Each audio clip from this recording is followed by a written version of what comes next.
Heyo everybody, Haku here with my live reaction and review for the new Boku no Hero Academia chapter, chapter 152 this week. So yeah, no One Piece is the only, well, not the only video that's going to be today, but the only live reaction and review for the normal Thursdays. Now, typically I really am not much a fan of the manga stream translation, and I go for the Fallen Angels or Jaimine's Box translation.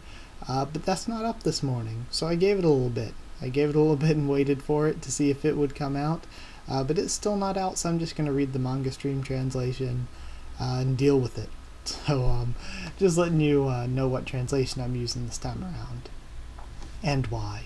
So yeah, we're going to see what happens with Chisaki, Eri, and Mirio. Those bullets are...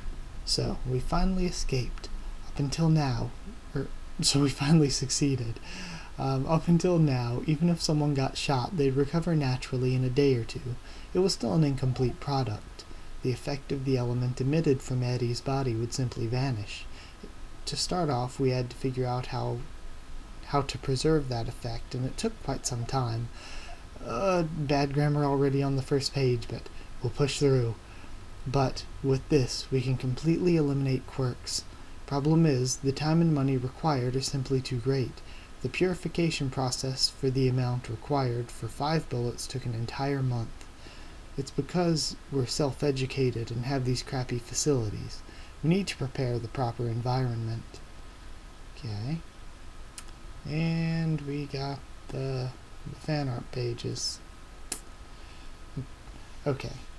Now that All for One is gone, this is our chance. We have no time to waste. Chisaki's counterattack. Chapter 152, Lemillion. Kohei Horikoshi. Fire! See Nomoto there in the crack in the wall. A moment's hesitation. But where?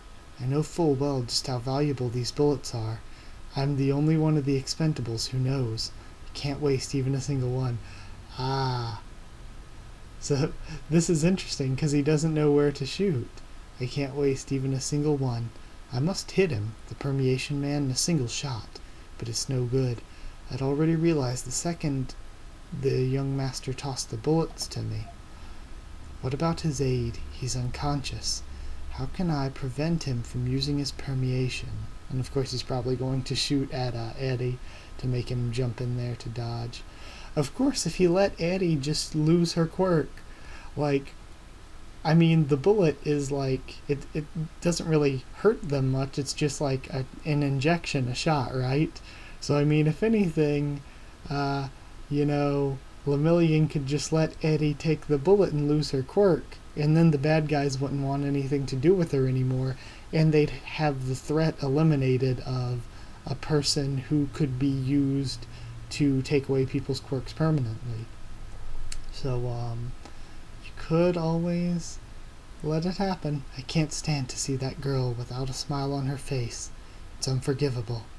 Those are your true feelings. Yeah, I kind of feel like letting her lose her quirk wouldn't be the worst. Like, of course, you don't want to see her get hit with any sort of bullet, and I mean, Mirio doesn't know what kind of bullet it is. But either way, Mirio understood immediately. When murderous intent was directed at her, she would not scream or cry. She would close her eyes, be silent, and grit her teeth. That was the girl's way of bracing for the pain that she knew she had no choice but to accept. It was a habit she adopted in trying to endure it. That came about from the sense of hopelessness and despair that was engraved into her after living in pain and fear, and Mirio knew this. She's experienced it firsthand. You are sick, says Chisaki. And then he dives in the way. I'll never let you feel sad again. I won't let you get hurt anymore. And he smiles as he jumps in front of her to take the bullet. I'm gonna become a hero and save people too, he says. Mirio, with our quirks, if we make one little misstep, we could get split right in half. And it looks like his dad. I love this face. It's a really tough quirk to deal with. That's why Daddy gave up on becoming a hero. Even so, do you still want to be one? I'll do my best, he says. And then we have all of these flashbacks of his life growing up. You can become strong. Come study under me, said Night-Eye. Hey, did you know people are calling us the Big Three? Seriously? Up till now, it seemed like Amajiki and I stood out from the pack, but, Tagada, your growth was so remarkable that for some reason everyone started calling us that. I guess this means the entire school's acknowledged it. Man, you guys are amazing. You're strong. I knew this would happen from the start, Mirio, says Tamaki. So I guess after 17 years I finally tasted success, huh? And then, of course, he's taken the shot. And we see that he's losing his quirk. Mirio? Is that Tamaki laying around? I guess? Because people are endowed with these things called quirks. They can dream. Dream that maybe they can be someone that matters. Young master, I did it! They're all sick in the head. So wipe that smile off your face. Thanks to the power of that girl you were trying to save, everything you've worked so hard to cultivate has just been reduced to naught. But then, it looks like Chronostasis is thrown in front of him. Chrono! He kicked the unconscious aide right at him. Young master? Then Mirio punches him in the arm. Focus on your opponent and predict their next action. Nothing I've done up to now will ever be useless. I will always be Lemillion. And we have Chisaki going in. This fight is great. He dodges it. Impossible. Inconceivable. Sakaki's quirk should still be affecting him. He should have lost the quirk that made him seem all but invincible. He should be weighed down by the shackles of wanting to protect Daddy from harm. And then he catches Chisaki with an uppercut. What the hell is he? 15 minutes have passed since Mirio caught up to them. 5 minutes have passed since he was shot with the quirk-destroying bullet. In the overwhelmingly disadvantageous situation where he was outnumbered 2-1, he fought approximately 1/3 of the battle in quirkless condition. No, not fought, but he protected to the bitter end. And we see him still standing over the spikes in Eddie. You wanted to be a hero, and you wanted to save Eddie, Lemillion. Wait, so shouldn't the others be catching up by now? I mean, I thought it was 13 minutes ago that they should have gotten done taking down Irinaka. Because I thought it was he caught up to them 2 minutes before they took down Irinaka. Unless I'm remembering the amount of time wrong. So they should have had 13 minutes to catch up by now, right? It's all because of the sickness plaguing this squalid age. I'll cure all the delusional people like you with Eddie's power. Night-Eye, Tamaki, he thinks, everyone. Chisaki, I thought I told you.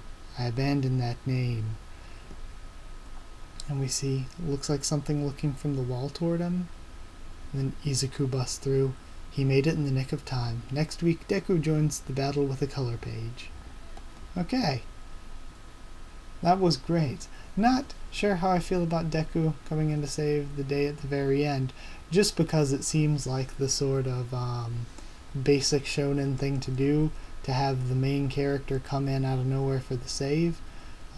But other than that, this fight was great. Hopefully his quirk isn't lost forever. But either way. And like I said, like it would suck for Eddie to get shot and have to deal with that. Even if it is just the pain of a normal injection. But on the other hand, or wait, maybe she would be completely immune since it is her own power, her own cells. But even if she isn't immune and she lost her quirk, then losing her quirk would kind of save her. So yeah, going back through to give any thoughts. And that's my thoughts on the whole first part of this, is losing her quirk would make it so that they couldn't abuse her anymore because she wouldn't have that quirk. So, you know, they could have saved her by allowing her to... I'm not sure if that's going to end up being a plot hole, because it's one of those situations where, like, it's what-ifism, like, you never know, but, like, if she got shot and her quirk did somehow work on herself because of how they engineered it to make the bullet, then it would kind of save her entire life just for her to have an injection. So, I mean, really it wouldn't be anything worse than, like, a flu shot, just saving your life with one injection. But either way, Lemillion takes the shot,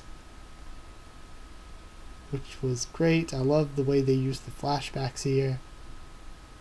So, yeah. Either way, if he does lose his quirk forever, then it kind of makes sense to me, because like it's sort of making way for Izuku to be like the big main important hero. Like, it's tragic, of course, but storyline wise it does make sense. So either way, moving along, it was great how he fought Chisaki even without his quirk, showing the extent of his sort of combat knowledge and ability past what Chisaki has.